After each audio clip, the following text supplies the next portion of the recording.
Oliada Dewi. Dan saya Farauddin Hamdan. Nah, jadi sekarang kita mau bahas nih peristiwa yang pernah menggemparkan wilayah Sulawesi dan juga Sumatera pada tahun 1957, yaitu peristiwa PRRI dan Permesta.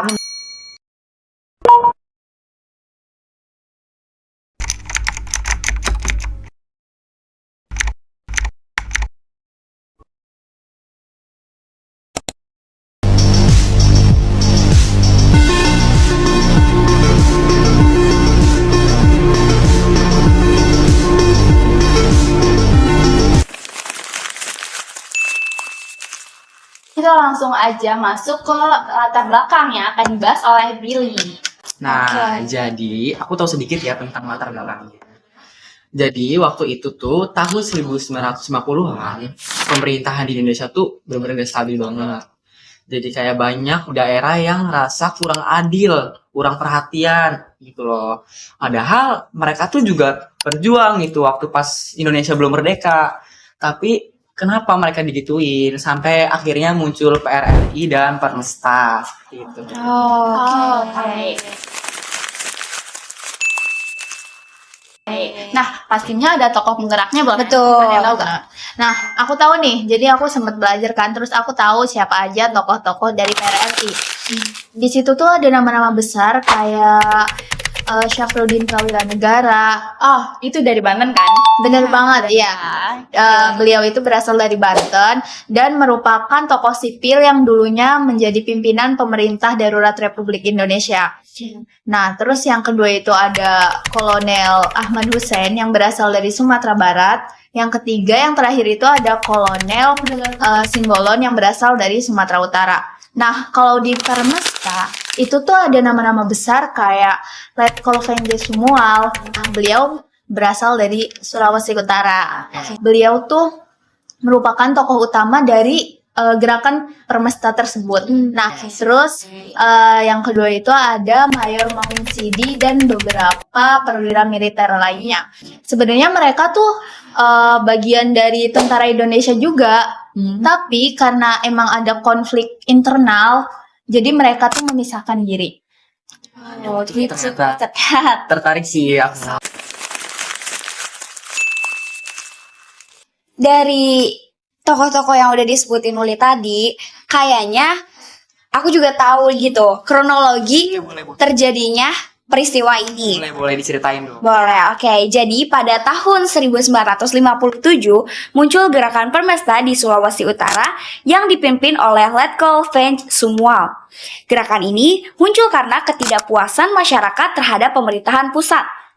Karena hal ini tidak dianggap adil oleh masyarakat, akhirnya masyarakat pun mengajukan demokrasi terhadap pemerintahan pusat.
Di waktu hampir yang bersamaan, suasana juga memanas di Sumatera.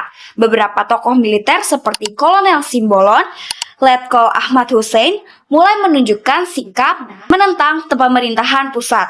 Akhirnya mereka berkumpul dan pada tanggal 15 Februari 1958, kelompok ini mengirimkan ultimatum kepada Presiden Soekarno agar membubarkan kabinetnya.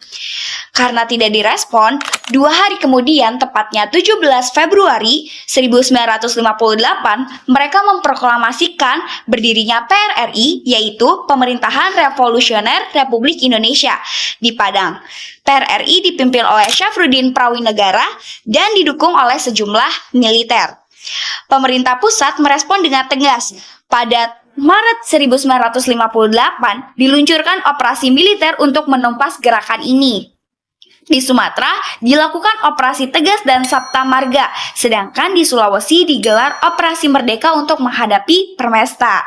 Sejak saat itu, terjadi pertempuran antara pasukan PRRI, Permesta dengan TNI. Kota-kota besar seperti Padang dan Manado menjadi medan utama mereka.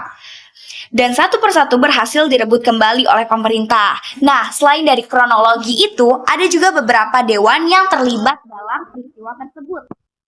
Dewan Banteng yang pertama dari Sumatera Barat, yaitu Letkol Ahmad Hussein. Dewan Gajah dari Sumatera Utara, yaitu Kolonel Maludin Simbolon.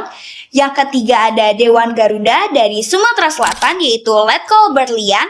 Dan Dewan Mahuni dari Sulawesi Utara, yaitu Kolonel French Sumual gitu. Oke, jadi kita semua udah tahu nih ya kronologi dan juga dewan-dewan aja sih yang gabung dalam peristiwa tersebut. Nah, jadi akhirnya gimana sih? Akhir dari peristiwa tersebut tuh gimana? Jadi gini, lama-lama kan banyak tokoh PPRI dan Permesta ini juga kan menyerah atau ditangkap. Contohnya itu seperti Ahmad Hussein. Ahmad Hussein ini menyerahkan diri pada tahun 1961. Lalu pemerintah pusat juga melakukan pendekatan yang secara damai, secara tidak ada kekerasan.